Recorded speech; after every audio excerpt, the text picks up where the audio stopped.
So, if you've been on this channel long enough, you probably know that since I've been getting more and more into Warhammer 40k and Warhammer Fantasy, my favorite race in Warhammer Fantasy is the Skaven. I have never encountered a race that has, like, failed upwards so much than the Skaven. Like, they're just a bunch of angry, crackhead rat people. With the intention of, if we could just all band together for a week, if we could just not kill each other for a week, we could take over the whole planet, but they just can't. So, the Skaven are the best of the faction, of the Warhammer faction. This is my opinion. But I'll tell you who's becoming my second favorite faction in all of Warhammer Fantasy. And who knows, maybe in time, maybe they might take their place. Like, the more I learn about this universe and more about, like, Warhammer Fantasy, it could come to pass that my favorite, this might take its place as the number one, but as it stands, it's the number two. And yeah, so we're going to talk about my second favorite faction, the Tomb Kings.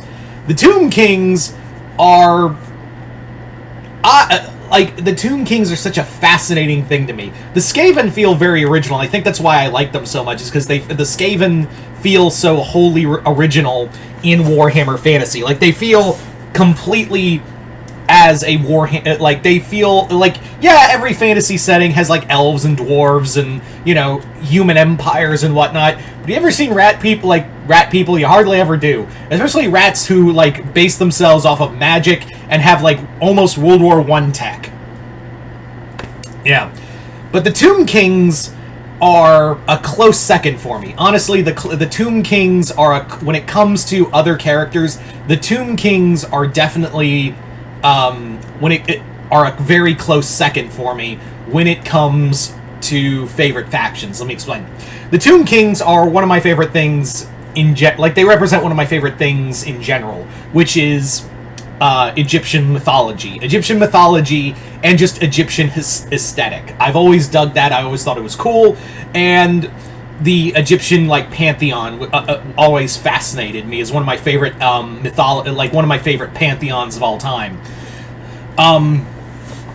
So the Tomb Kings having an army of mummies who just have, like, giant birdmen and scorpions and snakes made of bones. Yeah, that's you've got a hell of an army right there when you just have that's your army that you lead into battle. Also, I find them fascinating because, yes, I know that, like, the Tomb Kings... Sorry about the chair. The Tomb Kings are... Like, the Tomb Kings are basically are based off of what the Necrons are. The Necrons are basically what the Tomb Kings are in 40k. Just, they're robots and not zombies. I mean, you could make the argument maybe they are robot zombies, but I digress. But what makes them so fascinating, like, what also makes the Tomb Kings interesting as a faction, at least to me, is that they are a race that is not like a typical brains or whatever. They're a race that actually has thoughts and feelings, and they're actually not just assholes. I mean, they are assholes, but, like, they're not as big as asshole as you think they are. So, to, like, talk about it, you'd have to go about their past, and, like, you'd have to talk about Cetra the Imperishable, Cetra the guy, it would take you 3 hours to name off all of his names, and we just don't have the time for that. So, Cetra was the King of Kings. And depending on which version of the lore you have, he's either a tyrant who everyone cheered when he died, or, you know, he was a great ruler and conqueror. The King of Kings, like I said, for the people of Nehekara. I think a lot of people, the more, like, when you have Warhammer fans, a lot of people like Cetra when he was, like, the great king, and not the great tyrant, because it's like, we have so many fucking tyrants in the world of Warhammer Fantasy. You know, there's only, like, Karl Franz and maybe, like, 2 other people. Let's just have another, like, decent guy. Like, he doesn't have to be great, he doesn't have to be a good guy or a superhero. He just needs to be just decent. So that's why I think a lot of people gravitate more to Cetra being like, you know, the king, like being this king and conqueror, but loved his people. I mean, he did kill all of his children to get the gods' favor, but it's Warhammer. What do you expect? So, what makes it, again, going back to the whole zombie thing, is that when Nagash, which, if you don't know Warhammer fantasy, Nagash is, like, responsible for 95% of all the bad things that happen in Warhammer. I'll say 90 because the other 10% are the Chaos Gods, but Nagash has a big hand in a lot of things. So, Nagash, like, after being defeated by a great hero of Nehekhara called Al-Khadizar, he was just like, I'm going to raise an army! And he raised an army of all the past kings of Nehekhara. And they all woke up, but the thing is, all their, like, Nagash done goofed. Because he didn't take into account that all of the kings that came before and after him, I mean, before and after Cetra, they all had, like, magic charms and wards to protect their bodies from any, like, from dark necromancy that would, like, enslave them. So when all the, like, all what they were now Tomb Kings, like, and their armies woke up, they're all just like, man, what the fuck? Who the fuck? What? Who? What? They all just woke up, and they're all just, like, why are we... what is that smell? Oh, it's me. Hold on a damn minute. And also, you gotta love the fact that, like, not only did they not, you know, did Nagash's plan, like, blow up in his face in such a hilarious fashion, they also, all the Tomb Kings, like, are now pissed at each other because they all want to be the kings again. Not only that, they're all pissed at each other because all these dynasties were like, hey man, you took down my temple because it was blocking your light? Hey man, your daughter married my, you know, nephew and I didn't like that. Oh yeah, but you chipped away my pyramid to pay for your gambling addiction. And it just became one petty dick measuring contest for everyone, leading to the mortuary cult to be like, guys, we gotta wake him up. He's the only one who can stop, who can, like, knock these petty squabbles off. And they wake up Cetra, and Cetra's first words were, guys, shut up!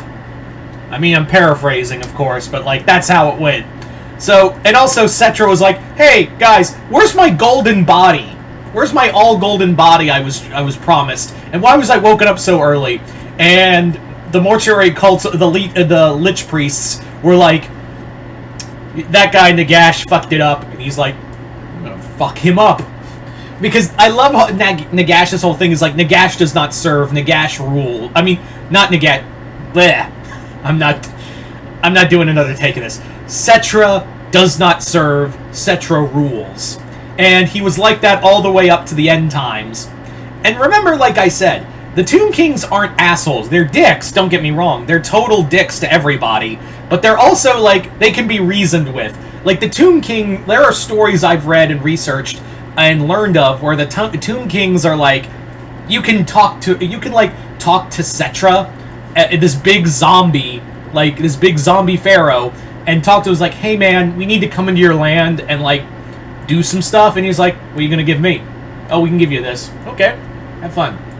Or, like, there was a time where an army of elves showed up, gave respect to Cetra, and he's like, cool beans, we already killed that guy you were looking for, but feel free to stay around for a bit. So, I like that. There's something funny about the idea of, like, an army of just this shambling dead who now just control basically what is not Egypt and are like, oh yeah, hi, come on in, but also don't fuck with us. So, and also you gotta give the Tomb Kings credit, and especially Cetra, a lot of credit, because the dude literally, after losing his crown by Nordstorm Vikings, he was like, I'm going back up there to get my fucking crown.